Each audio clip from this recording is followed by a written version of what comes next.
6.3 지방선거가 이틀 앞으로 다가왔지만 서소문 고가차도 붕괴에 이어 또 대형 사고가 터지면서 제대로 선거운동을 하기가 어려운 상황입니다.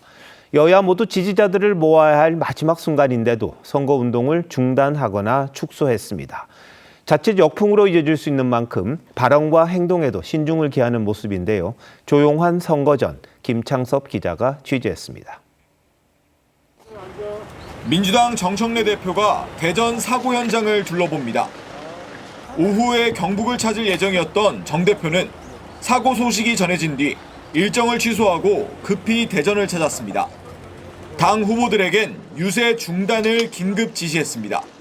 대전 시당에 지원실을 설치해서 이번 사고에 필요한 것을 당에서 지원하고 지방선거 선거운동 기간 중 처음으로 제주를 찾은 국민의힘 장동혁 대표도 예정됐던 제주, 울산 유세 일정을 취소하고 사고 현장으로 향했습니다.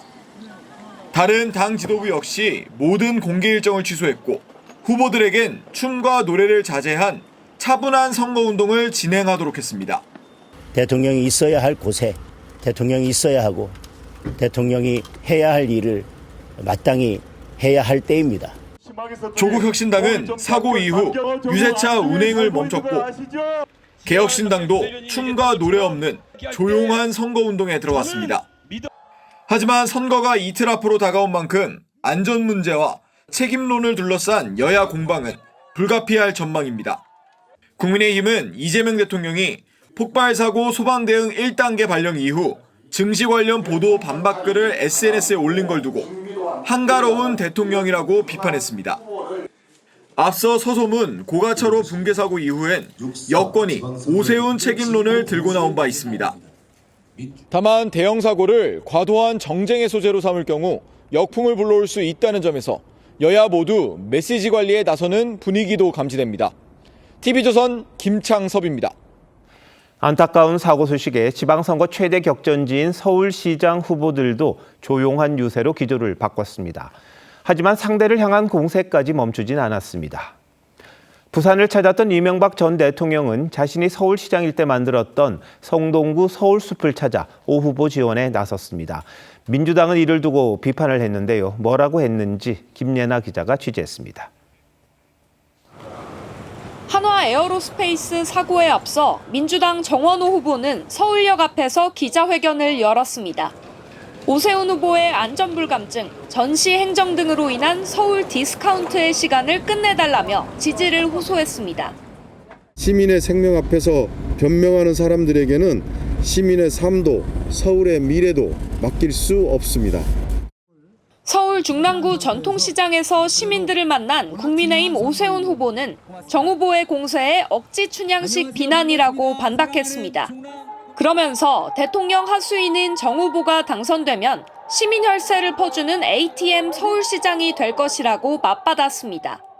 서울시장이 된다면 대통령에게 순종적인 코드 맞추기에 열중하는 그런 유형의 시장이 될 거라는 것은 어제 부산을 찾았던 이명박 전 대통령은 오늘은 서울시장 재임 시절 시정 성과로 꼽히는 서울숲을 방문했습니다.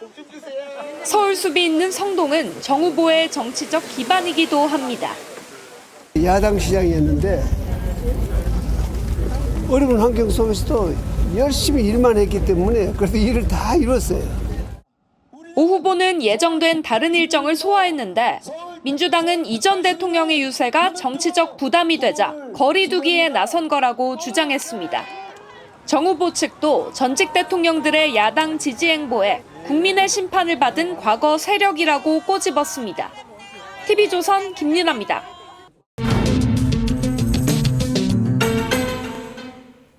지방선거 공식 선거전 시작 전부터 정청래, 장동혁 두 여야 대표의 명운이 선거 결과에 달렸다는 전망이 많았습니다. 선거전이 막바지로 접어들면서 여야 대표 거취에 대해 여러 가지 전망들이 많은데요. 그만큼 승부처가 격전지인 곳이 많기 때문일 겁니다. 두 대표의 운명이 걸린 곳은 어디고 결과에 따른 전망은 어떻게 되는지 정치부 황정민 기자와 뉴스더에서 더 자세히 짚어보도록 하겠습니다. 황 기자, 공식 선거운동 기간 이제 내일 하루 이제 남은 겁니다. 네. 지난 12일 동안 두 여야 대표들 가장 많이 공들인 지역은 어디였습니까? 네, 공식 선거전이 시작된 지난달 21일부터 두 대표의 동선을 한번 비교해봤습니다. 공통적으로 전국 선거의 축소판으로 불리는 충청을 가장 많이 찾았는데요. 이 정청래 대표 12회, 장동혁 대표 7회였습니다. 당초 충청권은 민주당의 우세가 점쳐졌지만 이 점차 접전지로 분류되면서 두 대표 모두 이 중원 공략에 공을 들인 겁니다. 공직 선거운동 첫날부터 두 대표가 마주친 것도 충남이었습니다. 네. 안녕하세요. 예. 빨리 나갈게. 예. 자, 근데 정청래 대표는 호남도 많이 찾았어요. 근데 호남은 원래 민주당 텃밭이라서 뭐 별로 갈 이유가 없다 이런 말이 많았는데 왜 그랬습니까? 네, 정 대표가 선거 기간 동안 총 5차례 호남을 찾았습니다. 이 충청과 수도권에 이어서 방문 횟수가 많았습니다. 이 한병도 원내대표는 공직선거운동 첫날부터 이틀 연속으로 전북을 찾기도 했죠. 특히 무소속 김관영 후보가 승리할 경우 민선 1기부터 이어온 민주당의 전북지사 석권이 이 정청래 지도부 재임기에 끝나게 되는 겁니다. 전북에서 패할 경우 이원택 후보를 밀어붙인 정 대표의 공천 책임론이 불거질 가능성이 높습니다. 오는 8월 전당대회에서 재선을 노리고 있는 이 정 대표에게 재선 빨간불이 켜질 수도 있는 겁니다. 네. 그런데 아이러니하게도 말이죠. 무소속 후보와의 승패가 정치적 운명이 달린 건 또 장동혁 대표도 마찬가지 아닌가요? 네, 정청래 대표 승부처가 전북이라면 장동혁 대표에게는 이 부산 북갑 보궐선거 결과가 최대 관건일 겁니다.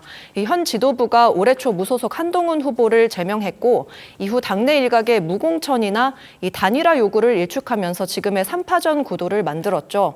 이 한 후보가 승리한다면 장 대표로서는 적지 않은 이 정치적 상처가 불가피해집니다. 또 한 후보가 원내에 입성해서 국민의힘이 이 복당 여부를 놓고 또다시 내홍 상황에 빠질 경우 이 대표 거취 문제로 번질 수도 있습니다. 네. 자, 지금 전북하고 부산 북구 갑은 살펴봤어요. 또 다른 승부처가 있습니까? 어디입니까? 네, 장 대표가 저희 뉴스에 출연해서 밝혔던 이 서울과 부산시장 선거입니다. 이 서울과 부산 모두에서 패할 경우 당내에서 장 대표에 대한 선거 책임론이 불거질 수 있습니다. 다만 영남과 충청 그리고 강원 등에서 예상 밖의 성적을 거둘 경우 장 대표 입장에서는 버틸 수 있는 명분을 쥐게 됩니다.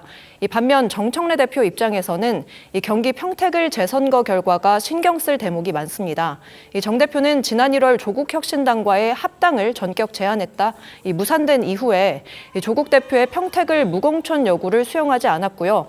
결국 김용남 후보를 공천했죠. 네. 이후 평택을에서는 민주당이 조국혁신당을 향해서 이 가짜 민주당이라면서 감정 싸움까지 벌어지고 있는 상황인데 이 조국 후보가 김용남 후보를 꺾고 승리할 경우 이 정 대표 향후 정치 행보에 상당한 영향을 미칠 거다 이런 관측이 나옵니다. 네, 지금 제일 마음 졸일 사람들이 아마 격전지 후보들 같은데 그들 못지않게 여야 대표들의 마음도 좀 콩닥콩닥 하겠군요. 네, 황 기자 잘 들었습니다.